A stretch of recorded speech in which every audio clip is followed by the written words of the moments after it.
welcome to Round 5 Sunday of the Oceanic Pro League, live from the Riot Studios here in Sydney, Australia. Thank you so much for joining us. My name is Michael Hingers-Hing, and today we wrap up the first half of the split with two massive games. First, we see Legacy taking on Exile5, and after AV's loss yesterday, like Shannon Knoll, the Crazy Horse, Legacy are keen to find glory in a solidified second place.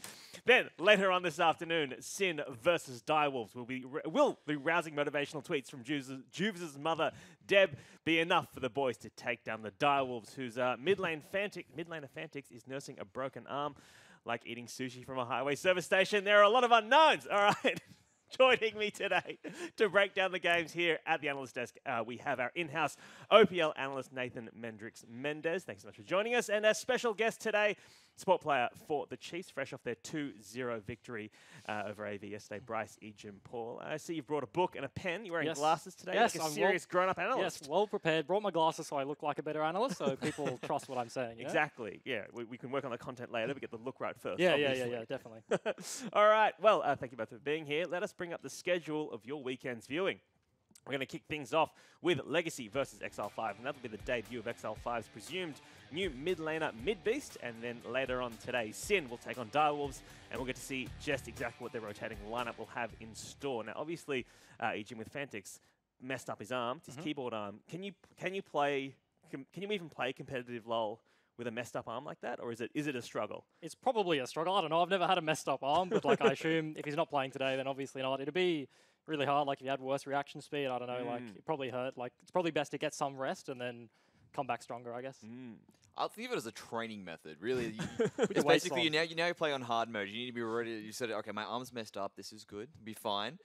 Let's play some League now and be ready for anything that could happen in the finals. All right. Well, let us take a look at this first game. Legacy versus Exile5. And Mendrix, this Legacy side looking mostly solid, sitting in second place. But this split, they've dropped a set against Sin, and also Claire hasn't really had the debut season he would be looking for. That's right. So the big thing with Legacy this week is they're trying to build on their points. And really, based off their current performance, anything less than a 2-0 is actually going to be a disappointment for them. So I'm really expecting for them to show up this week. Meanwhile, Exile5, Ejim, their new mid laner Mid-Beast starts today, coming in for Gloopy, who was in Force Human. Now, you would have come up against him in solo queue, presumably. Yep. What do you know about this guy? What do you know about Mid-Beast? Mid-Beast, quite a good player. Probably, or like arguably an upgrade from Seaman. Don't know. Seaman had a very specific playstyle, but Gloppify was a support main. Gloppy, well, I think he was a support main. He played against us, so like definitely an upgrade from that. I think Mid-Beast, quite a solid player, like overall plays the meta champions, is not pigeonholed into particular styles, so should be good today. And what's great about Mid-Beast as well is this guy's so confident with his champion pool in terms of what he knows, is he actually creates YouTube videos of them as well, so very informative. And, I mean, that means he just knows exactly what he needs to do and when he goes onto the Rift. All right. Well, earlier today, I spoke to Legacy Captain Carbon about their match today, and I started by asking him if going into a game as heavy favourites like they are today, if it was all about just getting the points, or if we might see some experimentation today. Sometimes we do experiment against like the lower teams, but I think in general, you kind of wanted to hide as much as possible. We're playing Chiefs next week, so we don't want to like do all sorts of crazy stuff. Have it be revealed. Yeah, and have the big reveal a week early. But no, look, yeah, it is about the points for us. We were heavy favourites against Sin as well, so we won't be taking them lightly. Yeah, well, this week also saw 7.3 to be released.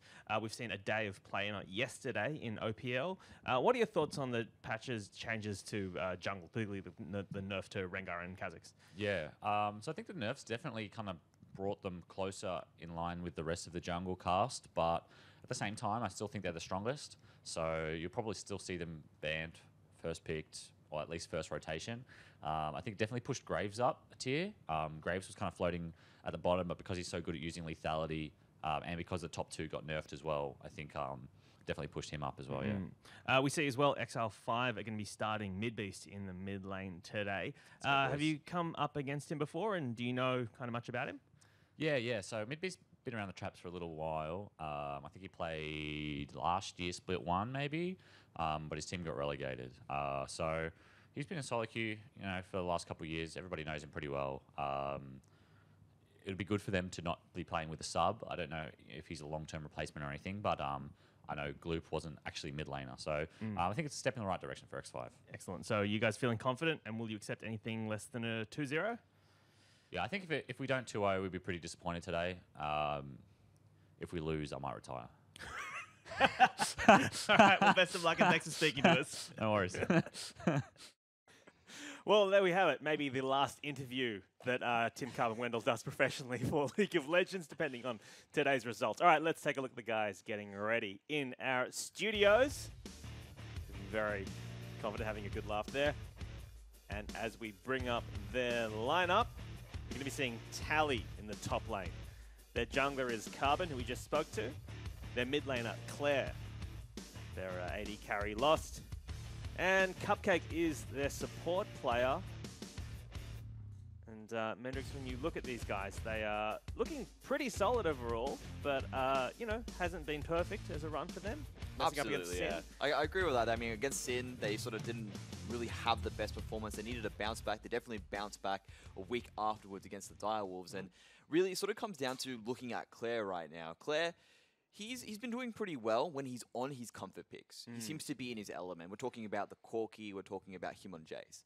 But when he deviates from that, seems to slow down a bit. Yeah, I don't know if it's like meta-based or I think it's probably nerves, right? Like Claire is a very good player and I would rank him among the best mid laners in Oceania. He's definitely up there. And I think he's just like what he's shown this split of the OPL isn't Claire. So it's kind of disappointing start for him. I think like looking at the lineups just there, like everyone was laughing and Claire was kind of deadpan face. So like I don't know if it's getting to him already. Hopefully not. But yeah, well, we'll see how their play pans out today. Meanwhile, their opponents across the Rift will be Exile5, still looking for their first big win of the season. Well, earlier today, I spoke to their team captain T-Gun about their match today. And I started by asking him if this rotation with Midbeast was permanent. It's almost certainly a permanent roster swap. I think we've found someone that we're happy with and comfortable with now. And it just means that we can progress as a team as opposed to having to try and overcompensate with the lack of a mainstay mid for us. When you look at Midbeast, though, as a player, he's kind of a guy who a lot of OPL fans might not know a lot about. So as a team, what do you want the fans to know about him? I honestly think they'd know more about him than anyone else in the team. He's got a great YouTube channel. He streams on Twitch. He's a good-looking bloke. Like, what more can I say? All right. Well, we had you on the desk yesterday. We saw one full day of 7.3 play. Give us your thoughts on the patch as you've seen it being played in Pro Professional. It just added more variety more than anything else. The patch changes sort of reduced the viability of Jace just removing champions, increased the ability to play Zed into certain matchups, lets LeBlanc fall through the bans a bit more. So there's just more things get through, more things get played. All right, well, finally, you're coming up against Legacy today. Obviously, it's a very difficult match because they are sitting quite high on the ladder. What are you guys looking for in today's match? And, yeah, how do you think you're going to be playing? I just want to show a strong basis that we can build off now that we have a core 5. The results in scrims have been promising, so hopefully we just translate that to the stage. And preferably, we at least pick up a game, but we're looking to win 2-1 today. Excellent stuff. Well, thank you for speaking to us, and best of luck in the game. Thank you. There we have it. Team captain T-Gun there, trying to maintain positivity in the face of a difficult match today and say this could be the start of the rest of their season. Well, let's take a look at Exile5 getting ready in the studios right now. And as we bring up their lineup, 5-8 in their top lane. Their jungler, Guts. Their mid laner today will be Midbeast, maybe a permanent roster swap. Crazy is their AD carry. And T-Gun, their captain, who we just spoke to, is their support player. And Mendrix, looking at these guys, I mean, the big gap in that lineup is Midbeast, right? Obviously, there. So how do we think he's going to be playing today? I mean, it's kind of a debut on LAN for this guy. Yes, absolutely. And really, he's someone who's been around the block before. He has been in the OPL at one point, I think, in Infernum, and then also playing professionally in Absolute. And the big thing for him is that he hasn't done it on LAN. So this is really new territory for him. So it's going to be a sort of interesting look at whether he's going to be energized by being on the camera or whether it's actually going to be a similar situation to Claire where he has a bit of nerves. I mean, like, yeah, obviously he is coming up against Claire, and Claire's had a few nerve issues, but like, the Goon alluded to it, right? He's a good-looking guy. Like, he's pretty big. Like, he can come in with a lot of confidence, and I'd be excited to see him pop off today. So do you think that's how Exile5 are going to play? Their playstyle is going to be focused around Midbeast? And if so, how risky is it when you're bringing in basically a kind of a new guy, and you go like, hey, you're the focus of our entire game. Yeah, X5 are a team in their position right now, like, they can take risks, right? Like, they haven't won a game. Like, I think risky business is what they should be looking for. 5 to 8 isn't someone they should be looking to play around. He's had a rough split, so I think Mid-Beast coming in could have a lot of confidence. Who knows? I think they should play around him. T-Gun, very roam-heavy support. I'd like to see them play from bot, like, to mid lane and give him a lot of priority. Probably looking at maybe seeing if we can actually get a sort of trinity of the two going, get T-Gun roaming, get Guts also behind him as well, and just sort of, you know what, let's just bring it towards that mid lane, see if they can actually take a quick kill off that and let him snowball from there. Yeah. All right, well, their opponents, Legacy, last week showed us some spicy picks, in particular the Braum-Lucian combo in the bot lane. Now, what's interesting about this, when we look at Braum, is that's a massive kill participation, especially when you consider that that Legacy have been kind of pushing all of their lanes and winning lane all over the map. Yeah, so the big thing about kill participation, obviously supports, utility role, like they do have assists in a lot of kills, but Legacy are a team that have played, like obviously top team, played well or split, been winning a lot of games from all portions of the map. So naturally, if you're on the bot side of the map and Tally's just solo killing people top side, like you didn't get credits for that. So the fact that his kill participation is 80% is is quite respectable, I think. Yeah. And looking at that as well, as you can see, both these guys, they've played with each other, the Lucian-Braum combination. What's really specifically good about this, especially in Legacy's case, is they use it as an answer to the mid lane. They wanted to deal with Ryze. And what works well is that because there's so many immobile threats at the moment, these guys catch you out, you're pretty much dead. So really need to look out for them when they're on the Rift. Yeah, and it's not just mid lane, it's counters to the 80 carries right now are Jhin and Varus. Like they're the big two lethality 80 carries, that's why they're so strong, and they're very immobile. So they might ban an 80 carry, ban Jhin, the other team first picks Varus, they'll just pick the Brucian straight into that, and if they get on you, you die in lane. It's just really aggressive, and like they've been playing well all splits, so they're just like playing to their strengths. For people who aren't super aware of how the mechanics of this work, drill down on that. Like, what is the actual like buttons that are being pressed to like deal with these immobile champions? Yeah, well, I guess like Jhin Varus, obviously very long range, right? So Absolutely. Braum naturally in isolation in the meta right now loses to all the supports. Zyra, Karma, Malzahar will all just push you in. But like combined with the Lucian with the double tap passive, you hit Jhin with a Braum Q, and then Lucian can dash in. Like, so he's got one stack of the Braum passive, dash in, that's 2 more stacks, get a Q off, another auto, they're stunned, and then you've got the culling if they flash away. So if you get on them basically in lane phase, they die, and that's what they look for. I mean, looking at that as well, you're trying to say, like, will we be seeing some Braum from you in the future? Is this, you seem to have a lot of experience working with the Braum? Yeah, I'm not a big fan of Braum. Last split, bloody semi-finals versus Direwolves, we did the old Raze and Raydeer switch, and then yeah, Derek took the spicy inside Chief Goss to the Direwolves, and then they first picked Gragas every single game, and I just picked Braum to deny the ult. I just had a miserable series, so not a big fan. So that's a hot tip for anyone for Legacy next week coming up against the Chiefs, obviously. Pick Gragas, dude. All right, well, hashtag #IamOPL. You can follow along on social media and also get your tips in, opltips.com.au. My goodness, Legacy, massive favourites. This one, over 90% of people thinking that Legacy are going to take this, and almost 3/4 of people thinking this is going to be a 2-0 to Legacy. Oh, gentlemen, I mean, is it going to be a 2-0?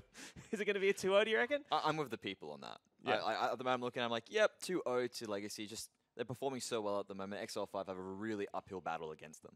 Yeah, I agree with you. Definitely Legacy, I think, are just stronger across the board, but I think with the new Mid-Beast in the lineup, I think if X5 is going to win a game, T-Gun said he's hoping to win it all, maybe take one game. Like if they do, I think it'll be through Mid-Beast, and should be good to watch. All right, well, there's a lot of pressure on Mid-Beast today to force the retirement of Tim Carbon Wendell, captain of Legacy. That's enough from us here at the Analyst Desk. It is time for us to get into Game 1. So let's throw it over to our casters, Spawn and Fish.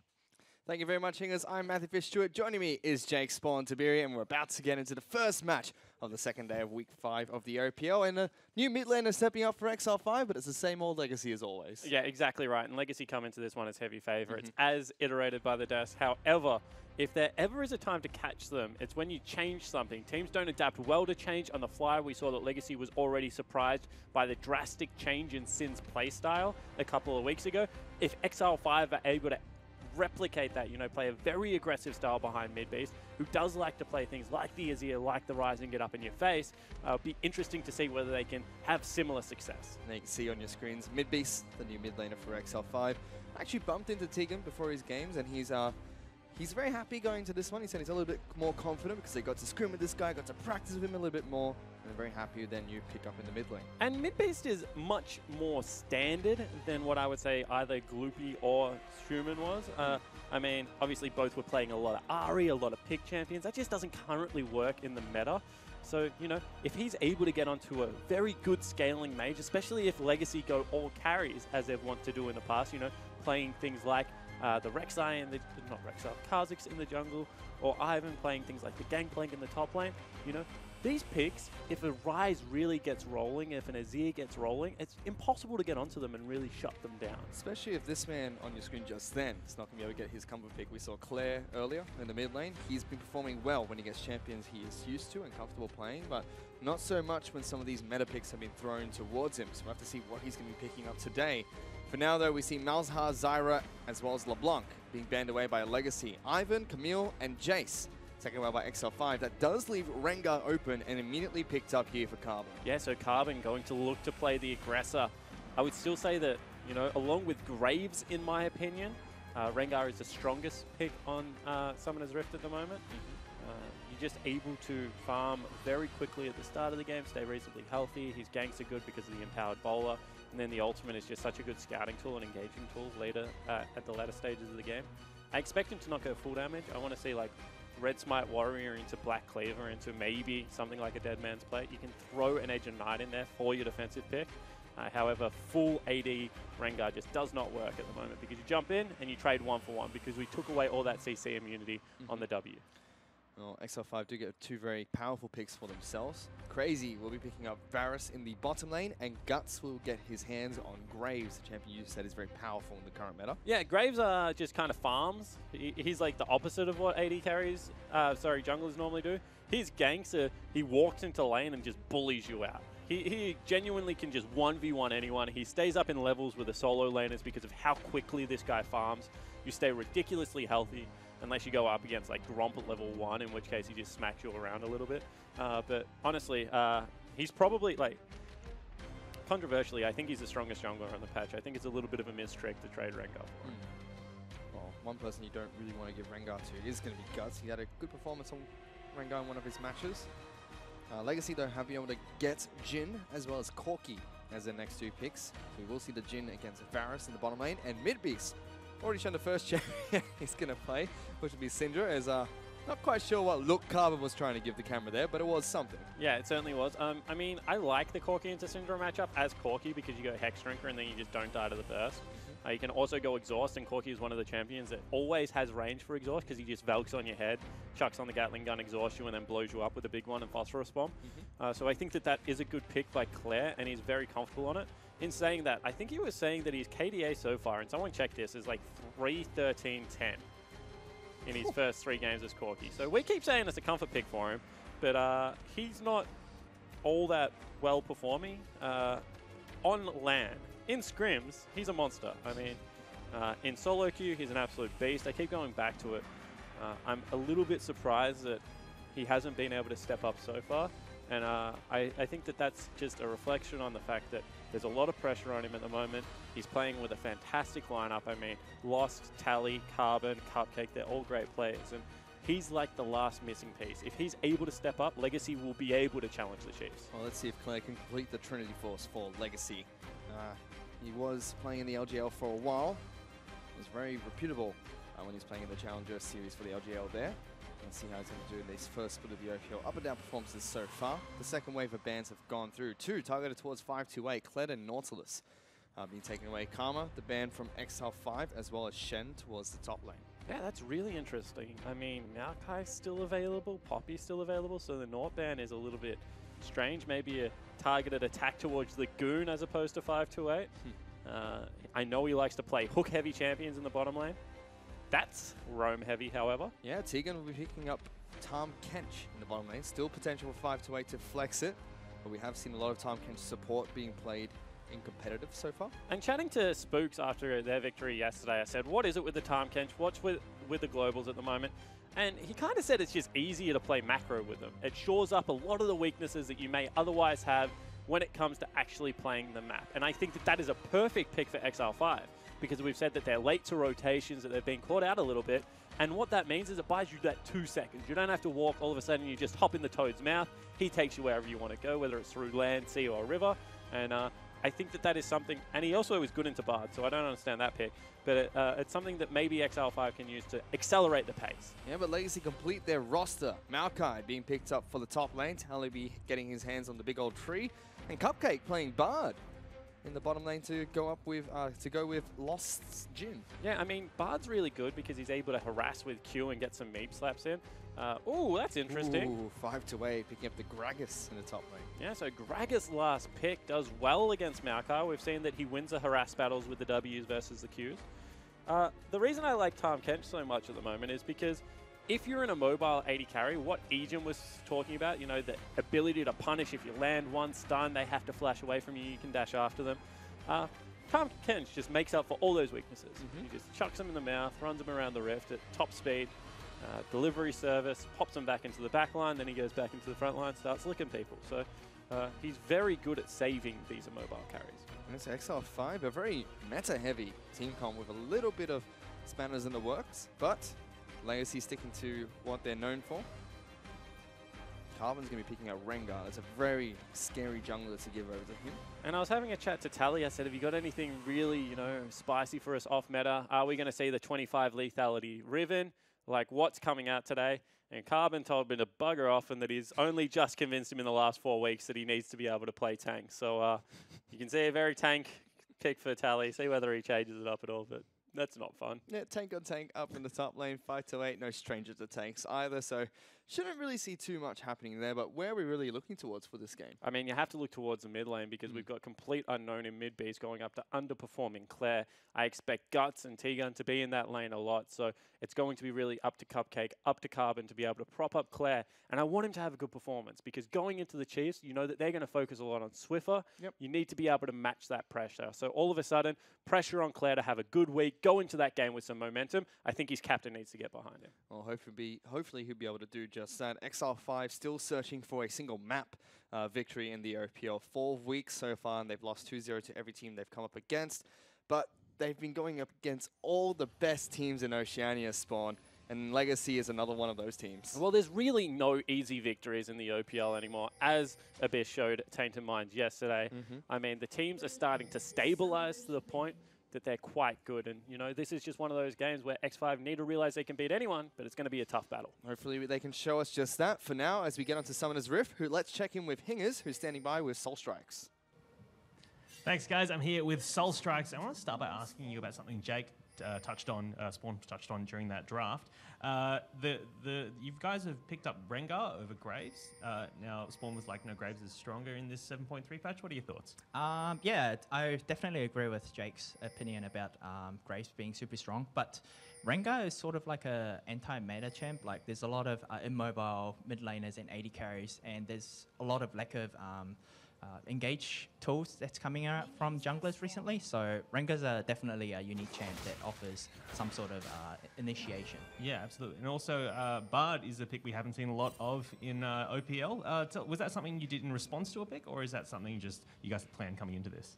Bard's one of those picks that Cupcake really, really like. And we kind of knew that there's not much range support that's left for T-Gun to play. So Bud's a really lane bully, so Bud should do really well against Tahm Kench. All right, awesome. All right, well, thank you for speaking to us, and best of luck in the game. Okay, thank you. There you go. Coach of Legacy there. Agreeing with your sentiments about Graves, but still opting to go for the Rengar pick for this match. And as they were talking there, Lost just got poked down to half health to start this lane off. Yeah, so let's recap what happened. I mean, we saw that the ward went into the Raptor pit to make sure that they knew that that's where Carbon was starting. He was actually leashed by Claire, which meant that Lost was in the bottom lane, just a sitting duck, absolutely getting bopped a little bit by a couple of long-range arrows. I just want to hear what Soul Strikes said, because once again, I actually agree with him. He's like, yes, in isolation, Graves is very strong at the moment, but what we're going for is like anti-meta. We know that they're going to pick in a mobile 80 carry, so then, therefore, we go the Rengar, even though he's maybe slightly weaker raw power-wise, because he fits compositions better at the moment. And double frontline is definitely easy to execute on. I don't know how many times we've said they can't finish a game because they're not running a tank. So I really do like the fact that Soul Strike's making adaptations, not just based off what's strong, but what his team needs to be able to close out this game. That's great to see. We'll have to see how Legacy's team comp is going to do in this match as well. Exile5 so far holding their own, but still very, very early in this game. We had a check-in with the mid lane earlier. Midbeast training quite effectively against Claire. I mean, does make quite a few YouTube videos about micro interactions in the mid lane. Yeah, it certainly does. I just want to point out, as Guts taking a look towards the mid lane at least, what he did, he knows that with a Doran start, there's only one potion on Claire, so you just walk in and take the trade. I mean, you've got 2 potions, he's only got 1 potion. By pure mathematics, you should win. And that's what happened.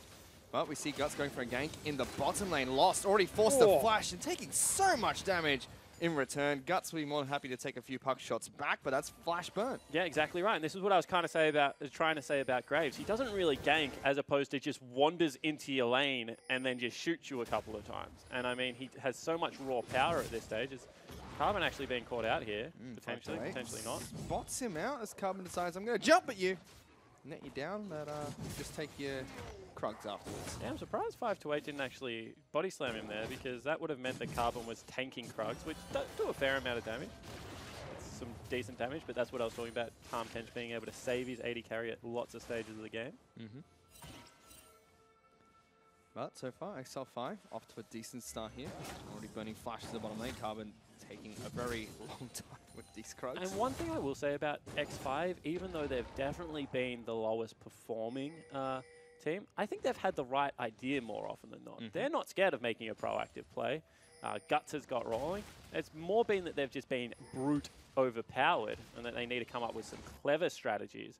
Otherwise, they've been punished. But, you know, it's not the case that they haven't been willing to try and get something happening around the map. They definitely are happy to go toe-to-toe with people, and they can be aggressive. So different problems to the Abyss lineup, however, still very relevant problems. So now we move back into bottom lane again. Crazy and Tegan still pushing in. Cupcake and Lost. CS is still fairly even between the two. Lost is burning through potions like no tomorrow. Crazy still has a couple left. Yeah, Crazy actually gone not with the biscuits, as Guts now taking a visit onto Claire. Ooh, Claire not going to get stunned up. Valk's away from that. Tries to trade back against Guts. Big minion wave there. I actually hate ganking mid lane from that path for exactly what we just saw. You get caught behind the wall and you can't buckshot, then the return damage is always just going to be greater. As soon as you buckshot, it hits the wall. No, it's not buckshot, it's end of the line. What's it called? Is it end of the line? End of the line. End of the line. As soon as you end of the line, as soon as you use Q, hits the wall, bounces back in your face, and you look like an idiot. So I always like to come up from where Carbon is towards the backside of mid, because there you can pretty much guarantee at least the first part of the Q means that 2 shots are enough to proc your Thunderlords. You do a lot of damage. Could have been good if Midbeast was able to stun down Claire, but good reaction times from that Corki. Yeah, I mean, you really have to, like, talking about prepping Syndra stun is, like, really interesting, because what you have to be able to do is you have to get a random ball out somewhere, pick it up, and be able to stun off the ball. If you queue into stun, people just see it coming, they're able to get away with a gap closer. So I think that that's a little bit of a mistake from Midbeast, not having prepped a queue somewhere else, being able to pick it up and use that to get the stun rolling. We did have both mid laners go back to base, as we do have training again in the mid lane. Claire, I mean, needs to be careful, that's 2 balls out. Ooh, dodging all of them though. Yeah, I mean, Midbeast probably should have just turned around and ultied him for an equal trade. Now he's not going to have anywhere near an equal trade, and he's fallen down pretty far in not only health, but also potions. And he's popping pots like no tomorrow. It's always interesting when people run pots like this, because if they die, they lose 50 gold additional. Whereas if you just use 1 pot at a time, oh, that's a good stun. Where's the ult? Lords as well. Huh.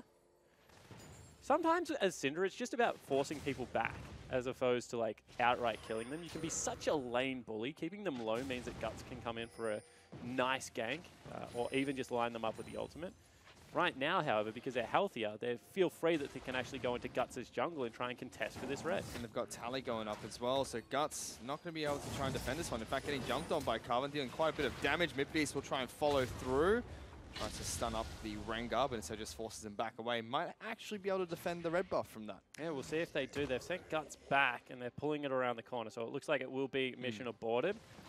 However, 5-8's still here. Yeah, that's going to reset again. 5-8 spots them out. I mean, if they really want to try and delay this, Guts is already coming back. They don't. So in the end, it will just be a steal and actually even access to the Raptor camp. So that's a lot of experience and gold taken away. Meanwhile, Crazy's been stunned up in the bottom lane. Just gets eaten up by the Tahm Kench. He'll be spat back to safety. Both AD carries have gone back to base.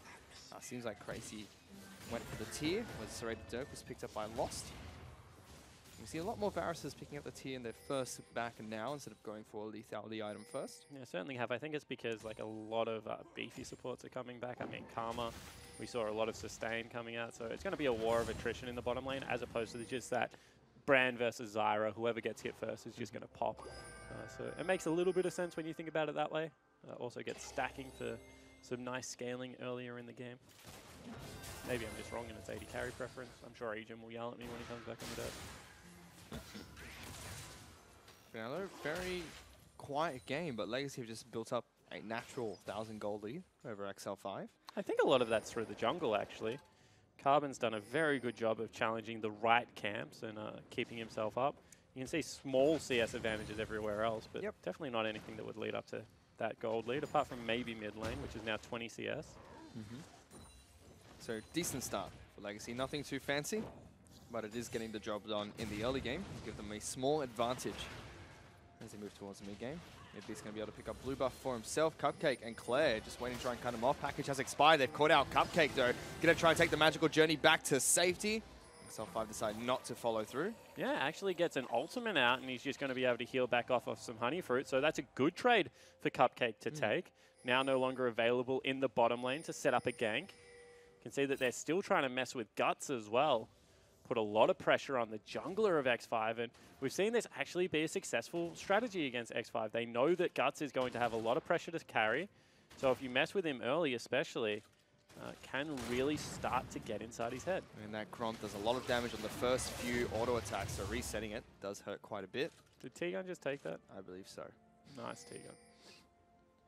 I mean, he was trying to help, so I'm not going to blame him, but a little bit unfortunate, as Claire's actually hiding around the corner. But he's on top of a ward, and Misby spots him, is going to be able to stun him up, but decides not to go for the Thunderlord's proc or any extra damage there.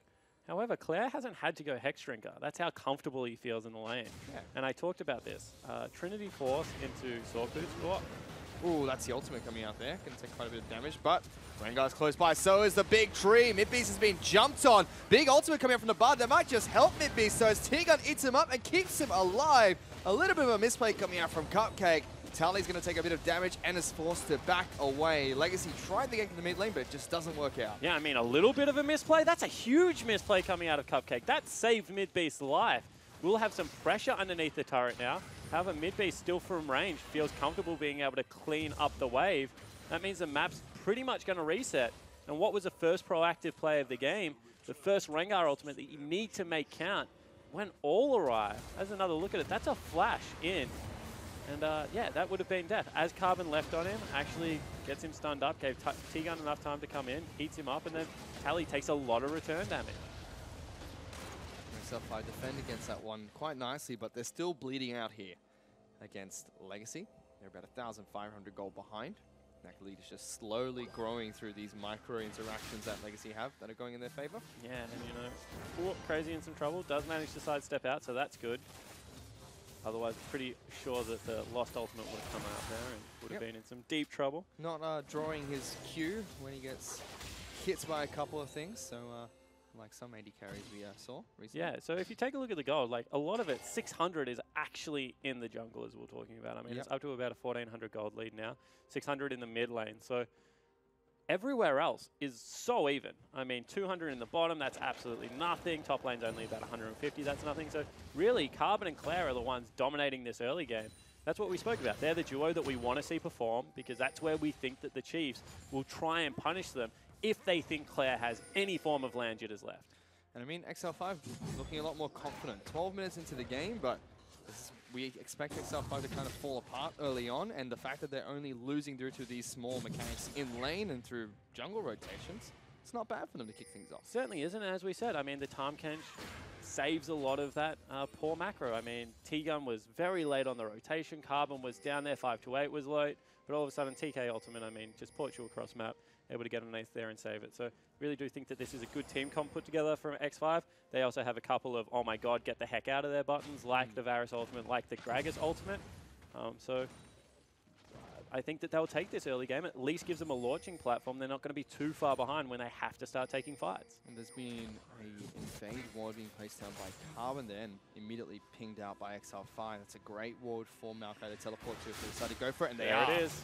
Looking for the fight in the bottom lane. Here goes T-Gun trying to eat up Crazy and keep him alive. Carbon's now trying to run down. Instead, they retreat towards their turret. That's going to be first blood picked up by Cupcake. Crazy's now the one's in trouble. Doesn't get locked down by the Bard ultimate. He will fall. Double kill for Crazy. Claire's found Guts as well. He's trying to go toe-to-toe, but takes the plant over the wall to get back to safety. Claire still trying to hunt him down, though. To continue with the damage, but Midbeast's been stunned up and Lost is flashing on forward. He's going to fall as well. Tries to take Cupcake down with him, but can't get enough damage on towards the Legacy squad. It was predicted by Exile5, but they still fall. Cupcake, you're in trouble. You're going to fall down. So one return kill, some farm over onto 528. However, great setup from Legacy. Good teleport ward spotted. They wanted to hightail it out of there, but because they came from all three directions, weren't able to do so. And now with that, they're going to actually be able to take down two turrets. Looks like mid's going to fall as well as bottom. However, first turret went over to 528. Claire now in a little bit of trouble. It's Crazy going to flash him forward. T-Gun brought him down with the ultimate. T-Gun's gone over the wall. They really want Claire here. Hits the plant, knows he's going down, and Crazy picks up the kill. That's actually a really good response out of T-Gun, flashing that wall. Crazy had already committed so much that there's no point just letting the young man get away. Like to see it. Guts taking some more fun for himself. He doesn't like to be behind. As we take another look at this, ultimate comes up. It's covering the whole lane. Carbon from one angle, Tally from the other. There's absolutely nowhere you can go. And poor Crazy, he's in the bowler there. Like, you're like, why doesn't he just walk underneath it? Doesn't have any way to. And I mean, Guts traded fairly well here. Got the exhaust out. And will end up picking up Cupcake. But this is just a great collapse. I mean, they're willing to continue to commit. All the summoners fell burnt for another kill. Unfortunately, Midbeast can't pick up one in response, but that's going to give them a pretty good advantage in the early game. It certainly is. They now... Oh, actually, they still have the exact same goal lead as what we saw from the start. They didn't get mid lane turret yet. Yeah. I mean, it's on When about... that falls. Yeah. 100 HP. But still, it was really interesting to me because Exile5 saw that ward being placed down and pinged it out about 20 times. And the teleport only came in about, I'd say, 30 to 45 seconds later. So they probably knew that was coming. Interested to know how they how they thought that was going to go about. I mean, maybe they thought that 528, who had no teleport available, would be able to stop it. Like, wondering where the teleport would come from, or hoping that they could trade. I mean, if they bring Corky down, Midbeast pushes pretty quickly. It's not even on 100 health, by the way. It's on about 3 health. So maybe they thought that that was going to be the response. Instead, they stay at home, they get punished, but at the same time, they pick up the first blood off the turret. So not all bad. As there's also coming up from Bard again. Crazy's been locked down in a bad spot. No flash available for him, but T-Gun's going to lock him up. He will be taken down in response. Crazy pops his ultimate, will lock down multiple members of Legacy, and the cast from the backside from 528 is going to knock someone back into the turret. Claire, though, will be able to take down Crazy in the back lines. Guts is going to be the next one to fall, and lonely 528 with Midbeast trying to fight off the entire Legacy squad. I mean, just target prioritization. They're still going to go 528 in trouble. Taking quite a bit of damage. The Coda Core's being popped. Yeah. The big shot comes out from Lost and finds 528. And that is an awesome play out of X5 that they've butchered off target prioritization. Midbeast double summoner spells available. You have to be able to flash into the backline and get yourself a kill. Ooh, tries to open up on Lost. Does 80% of his health. Quite a bit of damage going down there. Legacy very low. Will be able to take a mid lane inner turret for their troubles. Midbeast's actually ghosting, trying to see if he can pick anyone up on the back end of this. I feel like it's a little bit too late now. That probably should have been used in the major team fight. But as we have a look at this, I mean, they're all rotating there. Midbeast cuts off the Jhin and actually chases him into the fight. So this is the very start of it. Good teleport comes in. All of a sudden, they want to be fighting. So Claire should be the call. They commit onto Tally, who's the tank, and then Midbeast, just sitting on the right-hand side of the fight, doesn't burn anything to get in. I mean, that's where you should be ghosting. That's where you should be chasing Claire out. Already used Valkyrie. Doesn't have flash available. Unfortunately, don't go for it. Now they're really behind in gold and trying to get something back against the tide. Yeah, it gives Legacy a 5,000 gold lead here, and they're comfortable with clearing out this mid lane. And again, questionable for me. I mean, that turret was on 3 health. Might as well have just given it up, get back to safety. Yeah, and something that European mid laners are actually complimented on a lot is their use of Ghost early. I mean, when they're roaming down through river and things like that, they'll burn Ghost just so they get there early. And that's what I mean. I mean, Midbeast should have been able to beat Lost to the fight just because he has a movement speed enhancement. but obviously isn't the case. And little interactions like that are ultimately what's going to cost X5 the game, because you can see that they're willing to fight Legacy. They have absolutely no fear in that. Their coordination is just a little bit off. And going to be a turret dive top lane. Yeah, 528's in a lot of trouble here. Going to take quite a bit of damage. Crazy and Tegan have pulled up. The exhaust, sorry, the heal's going to come out, but they've already taken down Guts on the sidelines. Ultimate comes out from Cupcake. 528's taking the clinical to the face. Tegan will eat him up, but they've lost Crazy in response. The final shot gets held onto, and they take down the support on top of that. Legacy destroying Exile5. Yeah, and at the same time, Claire had caught out Guts in rotation and was able to pick up a solo kill as well. So Legacy clicking on all cylinders right now, 7,000 gold. But want to go back to the team comp from X5 because it's working. They were able to get to the turret. That should have been a defense. But you know, one person, extra Guts, didn't make it up there in time because he got caught out. And just a little micro errors plaguing X5 at the moment. Midbeast's going to be able to steal that one away. That was cute. But that was another one of those plays on the fingertips. This is where Guts got caught out, walked the wrong way through. Probably just should have dashed through the wall. But everything else in this is, I mean, it's a 3v4 underneath turret. If you play this right, you should actually be able to, you know, at least get a return kill, be able to pick up something here. Of course, you don't really want to be fighting when Midbeast is back in base. You can understand where that went wrong. But I feel like this is one of those games where X5, if they just clean up a tiny little bit, would not be down 7,000 gold at only 20 minutes. Yeah, it almost feels like, correct me if I'm wrong, I'm not a great analyst here, but it almost feels like Exile5 are not losing from their mistakes. Almost feels like Legacy are just outplaying them in this match. Yeah, exactly right. I mean, X5 are reading the plays, they're able to get there. And then, as you said yesterday, your game plan as a coach was just tell your team to be better than the other team. It looks like right now, Legacy are just brute forcing. Well, they're trying to look to lock down Lost, and they will be able to shut him down. Tegan's actually flashed forward for Cupcake. Gonna go on a magical ride to try and chase down the Bard even further. But slowly, the acquired taste is gonna wear off. But one more time, that's a good play out of X5. They're actually being proactive. Yep. They get in there, they blow someone up. They don't use very many, actually only use one ultimate for it. Ooh. Oh. Gus going to take a lot of damage in return there. It's 528 jumping on top of Claire, tries to knock him back. Will take a lot of damage. Carbon's in the back lines. He's eaten up Midbeast, trying to keep him alive. But Crazy is going to fall. Midbeast is going to follow, and they lose Tegan as well. Legacy fight back. And you can see Midbeast on the player cam right now, leaning back. Had an explicit to say about it as well. He's like, this is harder than I remember it being because Legacy just so decisive. That's a 4v5. Yep. And they just engage. All the ultimates were still available, but no time to be able to use them because Midbeast gets blown up. 528 gets blown up because he went too deep. And X5, they're just too far behind in items and gold at the moment to be able to go toe-to-toe. Guts now looking to see if he can try and stop this Baron attack. Whoa, Claire going in. Will he be able to take him down? No, he can't. Guts outplays him as he flashes around the rift. Yeah, able to flash around, able to head off Claire. And now all of a sudden, in goes Tegan by himself. It. Oh, he can't take it down himself. He's just going to be taken out instead. Really wanted to try and stop the Baron. The 21-minute Baron pickup from Legacy, but just couldn't quite do it. I mean, so Claire's a sacrificial lamb. Sure, he would have loved to pick up the solo kill, but he was sitting on about 2,500 gold or something like that. Goes back and buys himself a Gunblade. But still, that's a positive that you take away for your Guts. You got the 1v1. You're on very little health. He challenged you, and you came out the better man.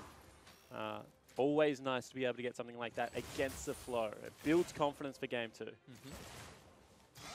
Well, Exile5 are 10,000 gold behind Legacy at the moment, with the Baron buff already picked up by the Legacy squad. It's going to be very difficult for them to work with. Midbeast not having a great time in the mid lane this game. Fell behind about 20 CS to Claire, and it seemed like Claire was brute forcing his way through that lane. Legacy now looking to try and take down another Elemental Dragon. Infernal Dragon is the target. That's going to fall. And now Claire's going back towards the old Corky build, the one that was brought into the mid lane. Hextech Gunblade is picked up here. Not opting for the Rapid Fire Cannon or the crit items second.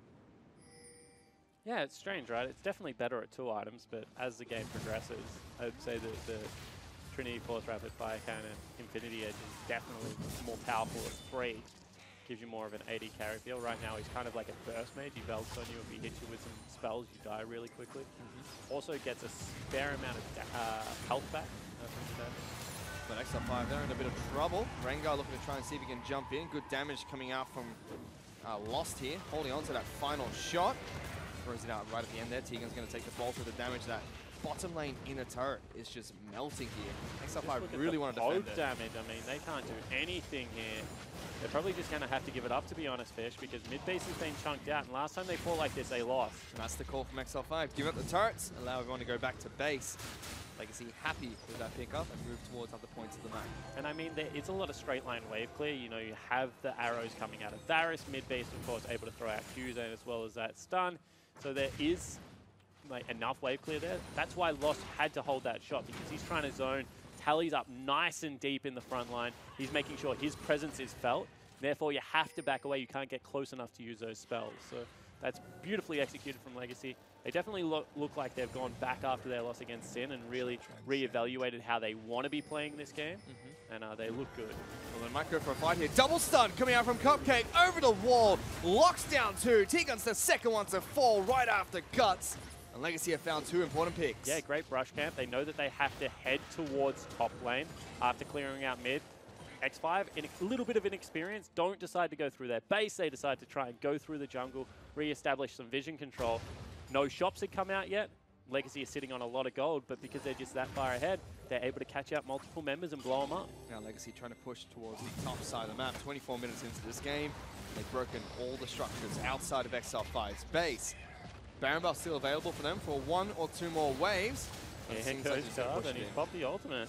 Oh, they're going in. Legacy really want this turret. It is going to fall because Exile5 are not putting up a fight for it. 5-8's trying to body block, but Midbeast cops the last shot of that ultimate.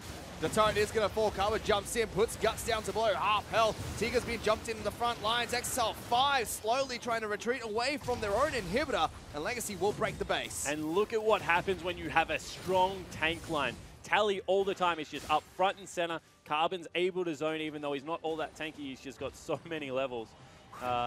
And that means that Legacy just brute force their way time and time again into the base. They'll finally go back and shop. They've got so much goldfish. They're pretty much 15,000 up at 25 minutes.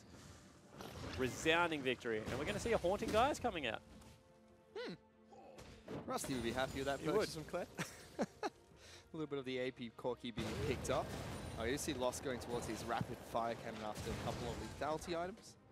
Even Cupcake going for more of the support bar build. He's got a dagger now. Runner's about to say, you know, not going down the path of what Rosie did. It looks like he wants his rapid fire cannon as well. Exactly right. Wants the extra range. Wants to be able to go for the slow. Is it a bit cheesy? Yes. When you're 15,000 far gold ahead, can you do it? Yeah, probably.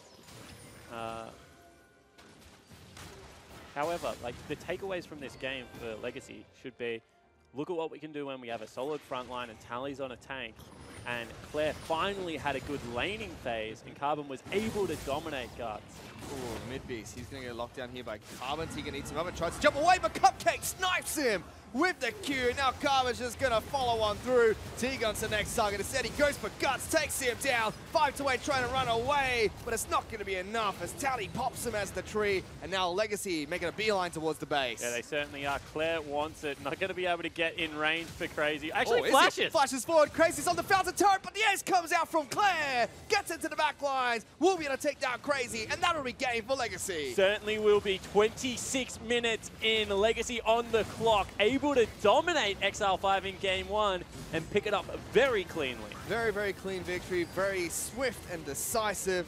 Carbon should be happy with the boys about that performance. Yeah, certainly should be. You see, he has a little bit of a chat to Tally afterwards. Absolute rock in the top lane. Set it up off that teleport play. You can see him pointing at each other. Who carried that game? You did. Claire still not looking like he's enjoying himself. I mean, he's a serious young man. That's definitely the case. But I think that after you win a laning phase by 35 CS and you're able to dictate the pace of a Syndra versus Corky matchup, you should be happy about that. Yeah, you certainly should. I mean, everyone from the Legacy squad should be happy about their performance there. Exile5, although really underperforming there, I think one good takeaway from them is that wasn't their mistakes they lost that game on. That was really Legacy just outperforming them. I mean, they were willing to fight fire with fire, and that's something that we expect out of X5. And I guess that the only thing you can take away is that they were seeing the plays and not really reacting. Like, they were half a second behind the game, you just felt like. And hopefully, as this progresses and they're able to really tighten up that macro when they get used to mid-beast, that's when they start turning some of these plays around, you know, using that time cannon ultimate to really punish those proactive players from Legacy. Well, it still is a best of 3 series. Let's see if Exile5 can strike back. For now, though, to break down that game, let's throw back to Hingers and the rest of the analyst desk.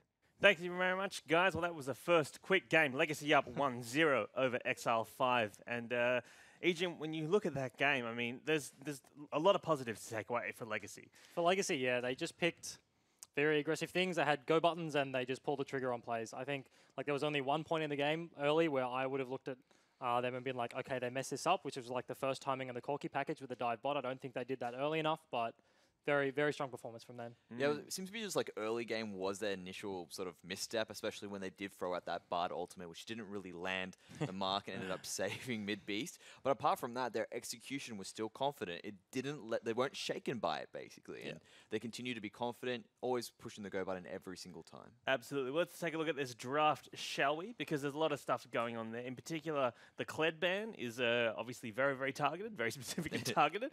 And then let's also talk about Rengar over Graves, because actually Spawn touched on this, and then we talked to Solstrax about it as well. Rengar is a meta pick, even though Graves should be able to out-jungle him, Mendrix. Yeah, absolutely right. And the big reason for that is because Graves sort of at the current point in time farms faster than him. He should be able to keep up with farm. He should be able to be there when the ganks happen. And plus, because he benefits from lethality in a different way, he's able to remain as a backline, whereas Rengar needs to get into the thick of things. He tends to die while Graves stays alive and continues to get stronger. Yeah, on the draft, I wasn't a big fan of Legacy first pick Rengar. Graves, as you just said, good matchup into that, and then both the AD carries were up, Jhin and Varus, both of those were up, so they just traded. So they basically first pick Rengar and then give Graves, which is a good matchup, into Rengar, and then X5 get their choice of AD carry. So I don't really see like the upside there for Legacy, but like following through the draft, then like Legacy picked the Corki, so they had the 1-3-1 comp, which is, in my opinion, the best way to play the game, and then Mid-Beast picks Syndra into it. He's a good Syndra, so it's probably just a comfort pick. It's his first game on stage, first game in the OPL, but like I'm not a big fan, I guess. Yeah. I like how Exile5 actually tried to sort of counter that a bit. The Tahm Kench pick specifically was something that was put in place to counter that 1-3-1. He does great into it. He's able to move around the map, and every single time someone tries to make a move in a 1-3-1, he's able to use his Abyssal Voyage to get to that point and stop it from happening. On the point of that Graves v Rengar pick, though, it's not like Carbon had a bad game. Yeah. You know, like he didn't really get out-farmed, even though that's how the matchup should be played. So maybe that could be Legacy saying, look, even though we took this unfavorable matchup, we kind of trust Carbon to be able to play this game. If I was to like justify it, it's like Legacy top team, X5 bottom team. Like Graves is kind of just want to play in the farming scaling game, and Legacy are just like, we're going to stomp them. I'm going to pick Rengar. We're going to engage, and like we're just going to fight and win. And like that's kind of what they did, right? All right. Well, Mendrix, let's take a look at this first blood, the dive in the bottom lane. You want to talk us through why this is important? So what I really love about this with Legacy is how they've got so many engage tools and they just executed it on perfectly. They open up with the Jhin ultimate. The next thing they do after that, they've got Bring Tally down, who's actually in base, pre-prepared for it. And then Carbon had his ultimate going even before the teleport had started. Everything was timed perfectly. And then afterwards, they even had the Bard ultimate to stop the tower from being any form of support for Exile5. And really, this is a big boon in terms of their coordination and execution at the moment. As we just saw though, like at the end of the clip, they chased Syndra into the jungle. They just overcommitted for kills. They got the dive bot, they killed the bot lane, and then they didn't get the first blood turret, which is arguably the most important thing in League of Legends right now, right? Like Gragas was just whacking away on the top turret because he didn't have TP, and then it's like Legacy make this big play. They have all these go buttons, they pull the trigger, and then like they just don't get the turret. So that's my one gripe. Absolutely. Well, speaking of the engage tools that you say they've got the Rengar that they talked about. They've also, you were saying, that they use this Jhin ulti, the curtain call, as their primary engage Legacy do, Mendrix. That's right. I mean, coming into, especially when we look at the next replay as well, looking at it every single time, it ends up being him that starts it first. And because he starts it first, Exile5 need to scatter, and Legacy are able to just brute force down every objective they wanted to take afterwards. And if you look back on that game, every single time, if they didn't catch them on a Bard ultimate, it was always lost going first with the curtain call. It's so depressing looking at like a team like 15, 14k behind just hitting a Maokai. He just didn't take damage. Tally is full HP after that whole fight. It was, I don't know. Brutal stuff. Yeah. Well, yeah, I mean, obviously one of the big benefits as well with that Jhin ulti engage is with that new Blood Moon Jhin skin, you get to hear some sweet guitars. Yeah. Clearly. Some sweet riffs on the Rift. All right, guys. Nice, dude. Let's take a look at this champion spotlight, shall we? 212 CS, KDA 613. So a pretty good game there from Lost. A very solid game, and yeah. what I want to note is that it's been played with a bar. That's something that we haven't really seen in the OPL too often. Generally, he gets matched with either a Misfortune or with a Zyra. So for Legacy to really, push the mark again, add a different support into it and mix it up is really great. Cupcake's known for his Bard. Used to be, like, I would consider him like an old Bard one trick, and then, like, once he got into the OCS, once he got into competitive, he started expanding his champion pool. So, like, they have Bard Jin into a Tom Kench who's just going to get whacked the entire lane. So, like, T-Gun just didn't want to play that game. Oh, poor T-Gun. Yeah. All right, well, Legacy are currently up 1-0 over Exile5 right now. They are heavy favourites to take this out 2-0, but let's see if Exile5 can claw back a game, because we'll be back with game 2 right after this. So is the big tree. Midbeast has been jumped on. Big ultimate coming up from the Bard. They might just help Midbeast. So as T-Gun eats him up and keeps him alive. A little bit of a misplay coming out from Cupcake. Tally's going to take a bit of damage and is forced to back away. Arlen's now trying to run down. Instead, they retreat towards their turret. That's going to be first blood picked up by Cupcake. Tracy's now the one in trouble. Doesn't get locked down by the Bard ultimate. He will fall. Double kill for Tracy. Claire's now guts as well. He's trying to go toe-to-toe, but takes the plant over the wall to get back to safety. Cake 5-8 taking the critical to the face. Singer will eat him up, but they've lost Crazy in response. The final shot gets held onto, and they take down the support on top of that. Legacy destroying Exile5. Yep. Whoa, Claire going in. Will he be able to take him down? No, he can't. Guts outplays him as he flashes around the rim. Eats him up and tries to jump away, but Cupcake snipes him with the Q. Now Carver's just going to follow on through. T-Gun's the next target. Instead, he goes for Guts, takes him down. 5-8 trying to run away, but it's not going to be enough as Tally pops him as the tree. And now Legacy making a beeline towards the back.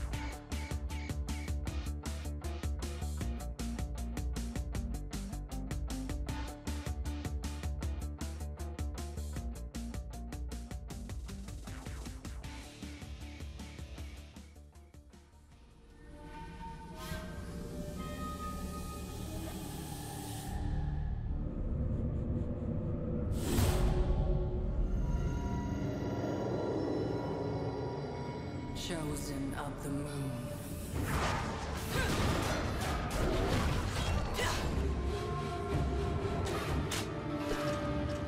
Art should terrify.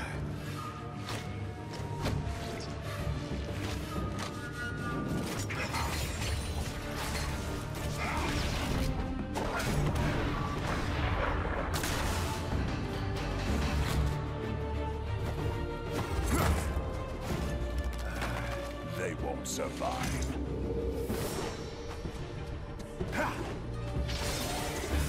There's nowhere to hide.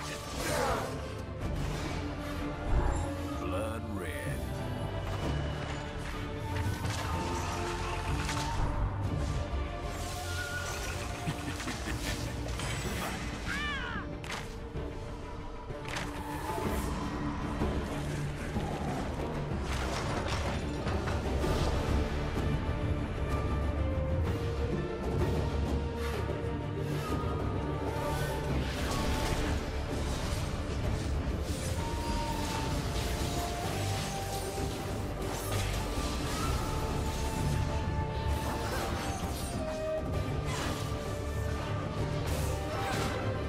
A new moon is rising.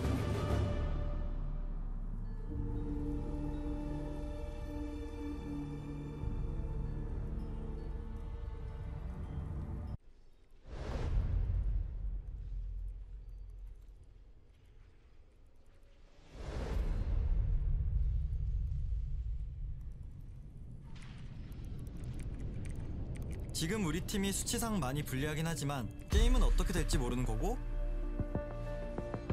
우리 팀이 갖고 있는 장점을 살리면 이길 수 있다고 생각했어요. 일단 우리 팀 챔피언 조합을 보면 글로벌 궁극기를 가진 챔프 그리고 끊어먹기와 합류 싸움에 특화되어 있는 바드 헤카림이 있었어요. 상대팀의 상황을 보면 앨리스한테 골드가 집중되어 있었어요. 그래서 저의 판단은 기동성이 빠른 헤카림으로 앨리스를 잡으면 이길 수 있다고 생각을 해서 지금은 양팀 모두가 바론을 중요하게 생각하는 상황이에요. 상대는 우리보다 자신있게 바론을 칠 수 있는 상황이에요. 적의 시야가 다 보이진 않았지만 시비르가 바텀에